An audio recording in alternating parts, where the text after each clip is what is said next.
Okay, today on the workbench we have a Swivel-O-Matic Astronaut. Now these came in three main colors, the dark brown, silver, red. And they came in, the earliest ones had tin hands, and then later they had plastic, this plastic arm type hand.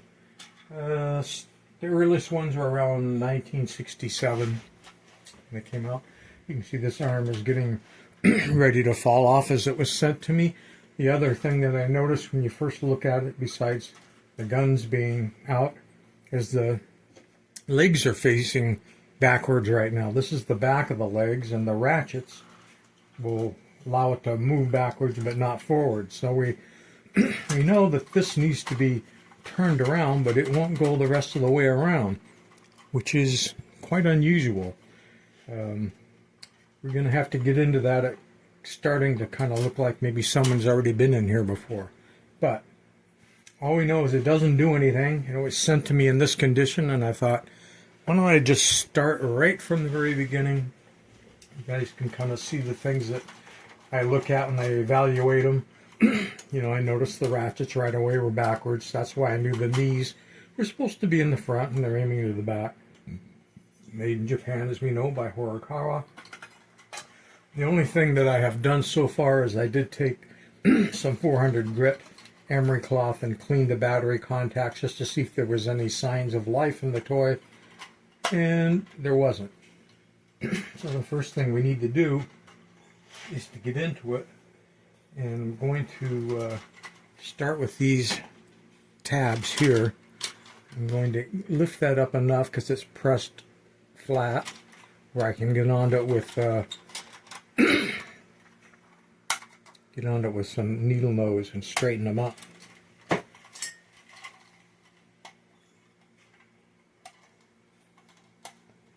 So hopefully this is on camera. I can't see the view screen while I'm doing this. With that, and you know what I need is I need a small flat leg. Okay.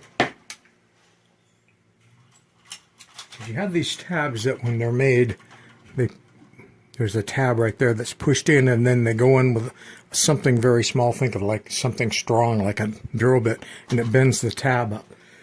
So at this point you have to release that, and usually you can get to slide back a little bit like I just did. And there we go. So we've got the head off. All of that seems fine. Let's set that up here.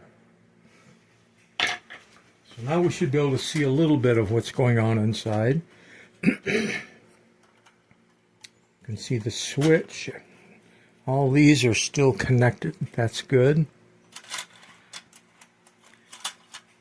We can get, if we were going to try to push start it, we could get in there to the motor now with the batteries in and try to get it going that way.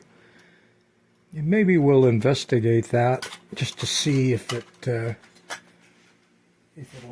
show any signs of life at all.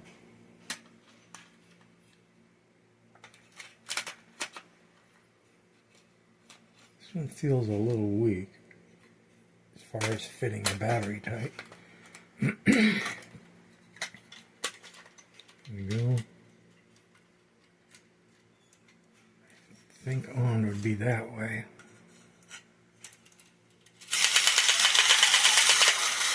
Look at that. Straightened itself around most of the way.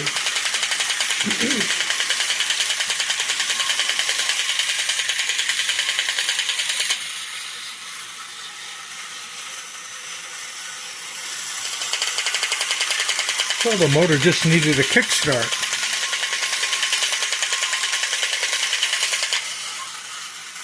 Doesn't quite come all the way around when it stops. I don't know that we can do much for that. And we have one gun light out, which I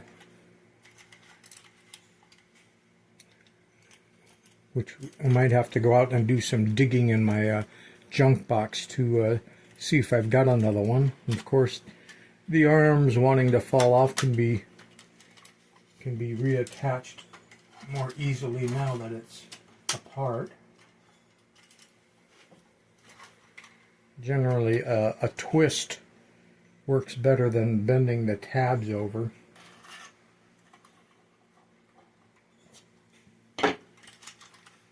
There we go.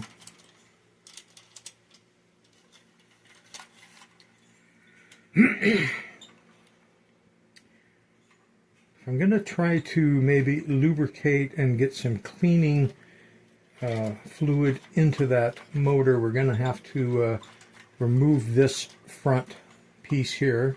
Notice it has the nice plastic details over that as well. And there's several tabs that hold the front on. And the top ones you normally can get to, like so. I'm trying to straighten the tabs back. They had the twist, which is the way the factory likes to do that. And then you can generally do a little bit of easy prying.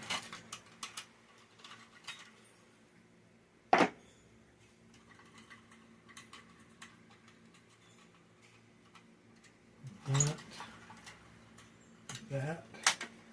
There we go. So then you can get in there and clean those up, so when you go to reassemble it, it doesn't fight you too much. Yeah. Put that up there.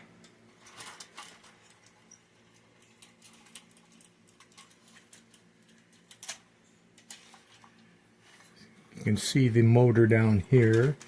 It's blue. I'm looking to see if there's any holes that I could possibly get some cleaning into the brushes. You can see the brush part is right there. Doesn't have a visible hole on that side. Sometimes on the back side there'll be one where you can spray in. Not seeing anything that would make that easy. If it's a motor that definitely won't start running on its own, then sometimes I'll even go in with a small drill bit and make a very small hole that I can then spray contact cleaner in. But since this motor doesn't seem to be acting up that way, I'm not going to worry about it. Now, if I needed to get more visibility to get in here, I would remove this whole gun piece, and there's a pin that goes from there clear over to here. In order to remove that pin, you basically would need to remove this whole part of the body. And to do that, you've got these tabs that you would straighten here and here and here. Once you do that, though, then you're going to have your wires from your battery box and your switch and everything getting tight, so you're better off unsoldering those, so when you lift that away that you can, so you're not, pulling on the wires all the time. And then once that's out of the way, you can then free up this little rod right here, which will pull out because the body's out of the way, and you can lift this whole gun assembly out of the way. But those are all metal gears. I don't really see any real advantage to doing that. I'm just checking to see if on that one light that wasn't lighting in the gun, whether it is just a bad solder connection.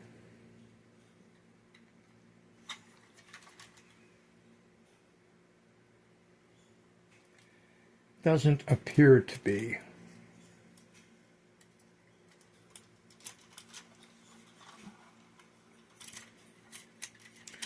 The other option is if you're doing one of these and you can't find the right little bulb. These are like, kind of remind you of old Christmas tree light bulbs, little grain of wheat bulbs with a pointy end. You can maybe kind of see it in there. Because you have 3 volts to work with, you could go in with a red LED and replace the old bulbs with red LEDs, because red LED only needs about 1.2 7 volts before it starts conducting. And then, you know, throw a current limiting resistor on it, you know, 100 ohms, something like that. It doesn't have to be anything special. But then you don't have to worry about it burning out again, and then it would still light up red. Let's run it again with all that off.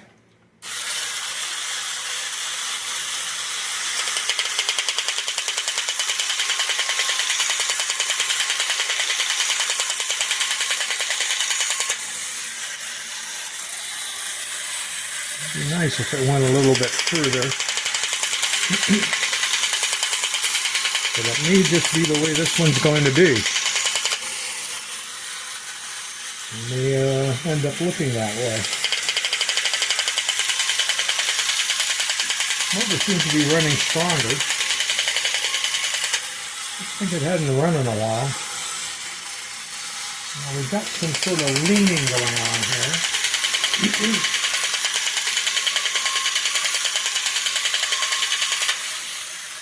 Let's see what's going on there. It seems to be attached okay. I'm looking at the bottom of the feet.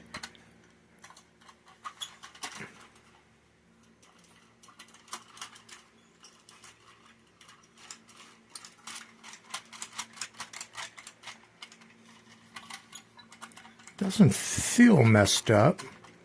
Definitely had a little bit of a lean to it. But then, based on its age, you know, in the mid-1960s, you'd probably have a little bit of a lean going on too.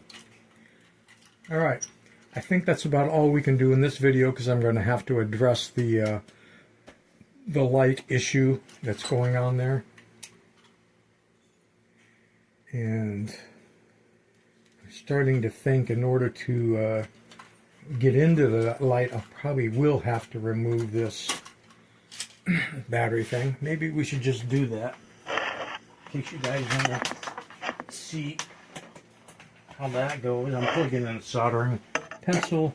Let's get that warming up on full power.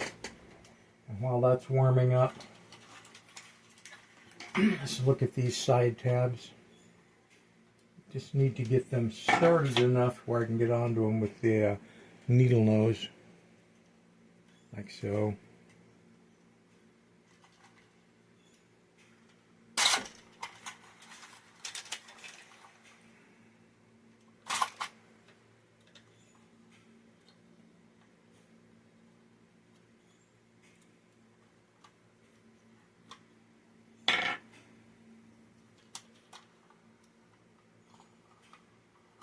I hope some of this is on camera. I can't see the viewfinder while I'm doing any of this.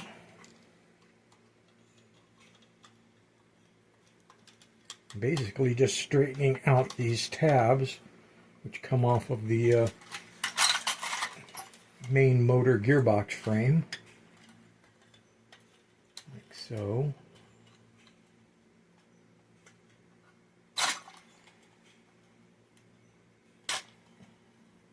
That one's still pretty tight. Let's get in there. There we go.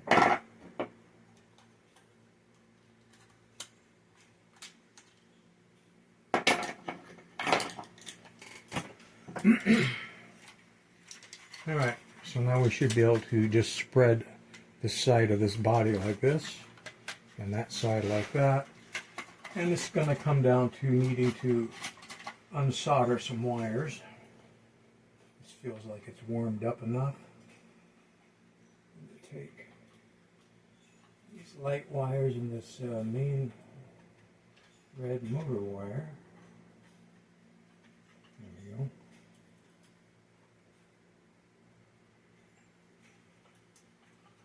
Put those off. And got a yellow wire going to the switch. There we go.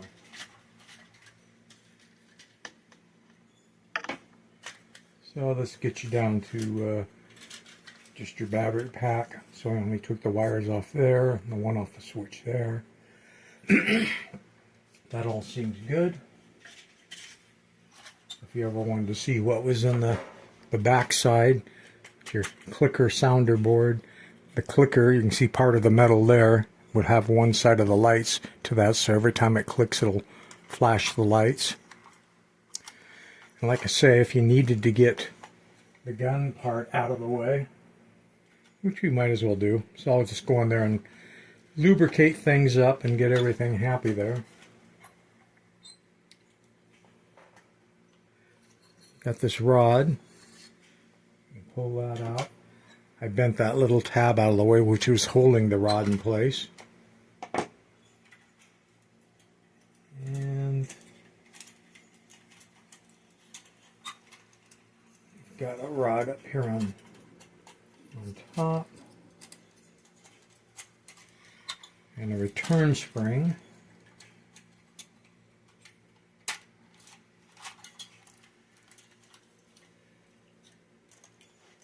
I'm going to leave that return spring kind of hanging right now for the moment. You know, probably for the duration. I mean, I could undo it by unbending that, but I think I can get to what I need to get if I want to lubricate the top of the motor and the shaft where these is running. I can even get to the bottom and lubricate the bottom of the motor. And it's this light over here that is out. So I will have to go in there and remove that. There's a little, like a screw piece that's holding it in so the ball wouldn't come further back. So I'll have to do a little bit more disassembly of this gun turret in order to get to that bulb. But I think this gives you a pretty good peek on the inside of one of these. And I guess in the next video, checking this ground wire, the next video we should have this thing all back together and hopefully everything working smooth. And lubricate it, replace the bulbs, maybe clean up this area in between these two so there's a little less friction. Other than that, I think everything is looking pretty good.